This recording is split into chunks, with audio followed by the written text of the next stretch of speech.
Hello friends, daily job hub में आपका स्वागत है। आज हम आपके लिए नई रिक्रूटमेंट लेकर आए हुए हैं जो कि एचपीसीएल की तरफ से बम्पर वैकेंसी निकाली गई है।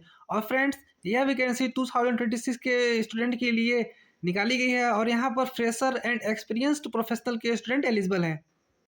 और यहाँ पे वैकेंसी डिफरेंट डिफरेंट पोजीशन पे निकाली गई है। फ्रेंड्स, आपको तो पता ही है कि एचपीसीएल एक महारत्ना सीपीएससी है और यह हर साल अपना सीबीटी एग्ज़ाम के थ्रू स्टूडेंट को सिलेक्ट करती है। तो चलिए बिना देरी किए हम इनकी नोटिफिकेशन की ओर बढ़ते हैं। बने रहें। चलिए सबसे पहले हम इनकी इम्पोर्टेंट एप्लीकेशन फॉर्म की डेट की बात कर लेते हैं।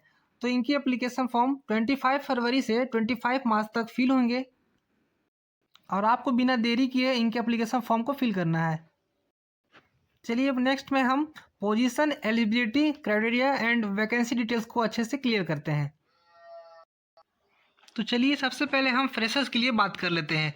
तो फर्स्ट पोजीशन जो है इनकी जूनियर एग्जीक्यूटिव असिस्टेंट की, यहाँ पर इन्होंने 10 वैकेंसी निकाली है जहाँ पर आपका मिनिमम 3 इयर्स का फुल टाइम रेगुलर ग्रेजुएशन होना चाहिए और वो engineering UG PG and medicine में होना चाहिए। सेकेंड नंबर पे है जूनियर एग्जीक्यूटिव सिविल, यहाँ पर इन्होंने 90 वैकेंसी निकाली हुई है जहाँ आपका 3 इयर्स फुल टाइम का डिप्लोमा इन सिविल इंजीनियरिंग में होना चाहिए। थर्ड नंबर की बात कर लेते हैं तो जूनियर एग्जीक्यूटिव मैकेनिकल, यहाँ पर इन्होंने 207 वैकेंसी निकाली हुई है और यहाँ भी आपका 3 इयर्स का डिप्लोमा जो कि मैकेनिकल इंजीनियरिंग में होना चाहिए। जूनियर एग्जीक्यूटिव इलेक्ट्रिकल, यहाँ पर इन्होंने 117 वैकेंसी निकाली हुई है और यहाँ भी आपका 3 इयर्स का डिप्लोमा इन इलेक्ट्रिकल इंजीनियरिंग में होना चाहिए। चलिए हम 5 पोजीशन की बात करते हैं। जूनियर एग्जीक्यूटिव केमिकल, यहाँ आपका वैकेंसी जो है 27 इन्होंने निकाला हुआ है और यहाँ भी आपका जो है diploma in chemical engineering 3 years में होना चाहिए। तो चलिए अब हम 6 पोजीशन की बात कर लेते हैं। जूनियर एग्जीक्यूटिव क्वालिटी कंट्रोल, यहाँ पर इन्होंने 12 वैकेंसी निकाली हुई है और आपका यहाँ 3 इयर्स का फुल टाइम का ग्रेजुएशन होना चाहिए इन केमिस्ट्री में। 7 पोजीशन पर है आपका जूनियर एग्जीक्यूटिव एचआर, यहाँ पर इन्होंने 5 वैकेंसी निकाली हुई है। यहाँ पर आपका 3 इयर्स का फुल टाइम का regular BBA honours BMS with HR specialization में होना चाहिए। 8 पोजीशन की बात की जाए तो junior executive fire and safety, यहाँ पर इन्होंने 60 वैकेंसी निकाली हुई है और क्वालिफिकेशन आपकी any science graduation and diploma in fire safety with valid heavy vehicle driving licence में आपका होना चाहिए। तो फ्रेंड, सबसे इम्पोर्टेंट बात यह है कि इन सारी डिफरेंट डिफरेंट पोजीशन के लिए आपकी जो सैलरी है सेम रहने वाली है। 30,000 से लेकर 1,20,000 तक आपकी सैलरी रहने वाली है। और सबसे इम्पोर्टेंट बात यह है कि यहाँ पर जो है आपका एज 25 ईयर्स से अधिक नहीं होना चाहिए, चाहे आप किसी भी डिसिप्लिन किसी भी कोर्स से हो, फॉर फ्रेशर्स। तो चलिए अब हम नेक्स्ट पोजीशन की बात कर लेते हैं। तो ये पोजीशन जो है बीटेक स्टूडेंट के लिए निकाली गई है जहाँ पर आपका 4 year full time regular engineering course इन मैकेनिकल इंजीनियरिंग में होना चाहिए और यहाँ पर आपकी 72 वैकेंसी निकाली गई है।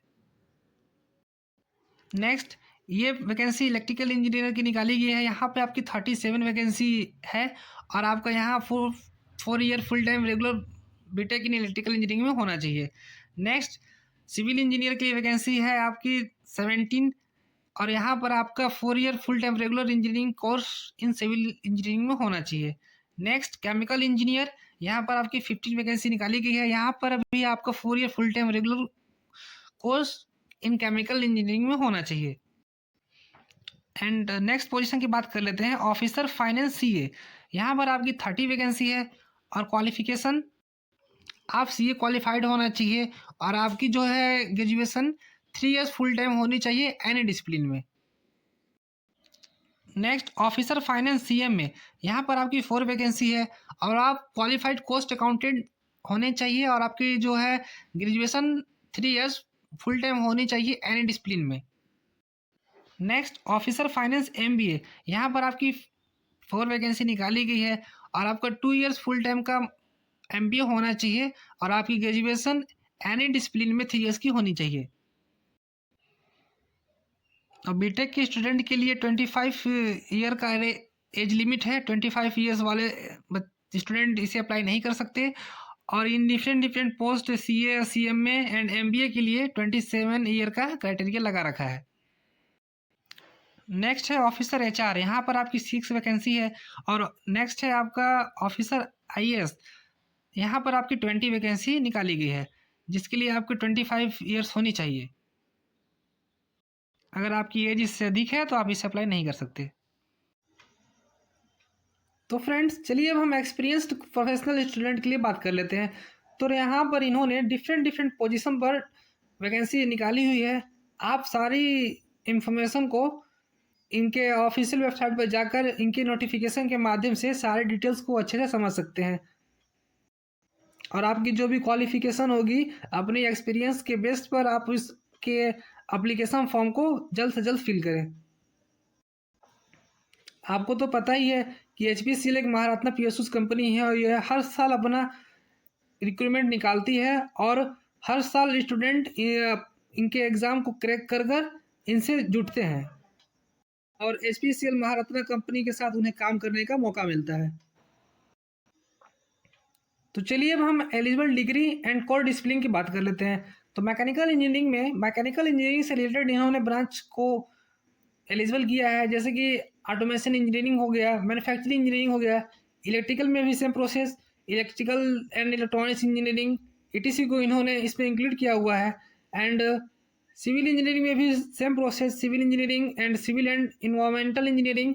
एंड केमिकल इंजीनियरिंग में भी chemical engineering and chemical technology ETC को इन्होंने इसमें इंक्लूड किया हुआ है। इंस्ट्रूमेंटेशन इंजीनियरिंग में भी सेम प्रोसेस है। एंड कंप्यूटर साइंस इंजीनियरिंग से रिलेटेड जैसे कि आर्टिफिशियल इंटेलिजेंस हो गया, कंप्यूटर एंड कम्युनिकेशन इंजीनियरिंग हो गया, ETC ब्रांचेज को इन्होंने इसमें इंक्लूड किया हुआ है।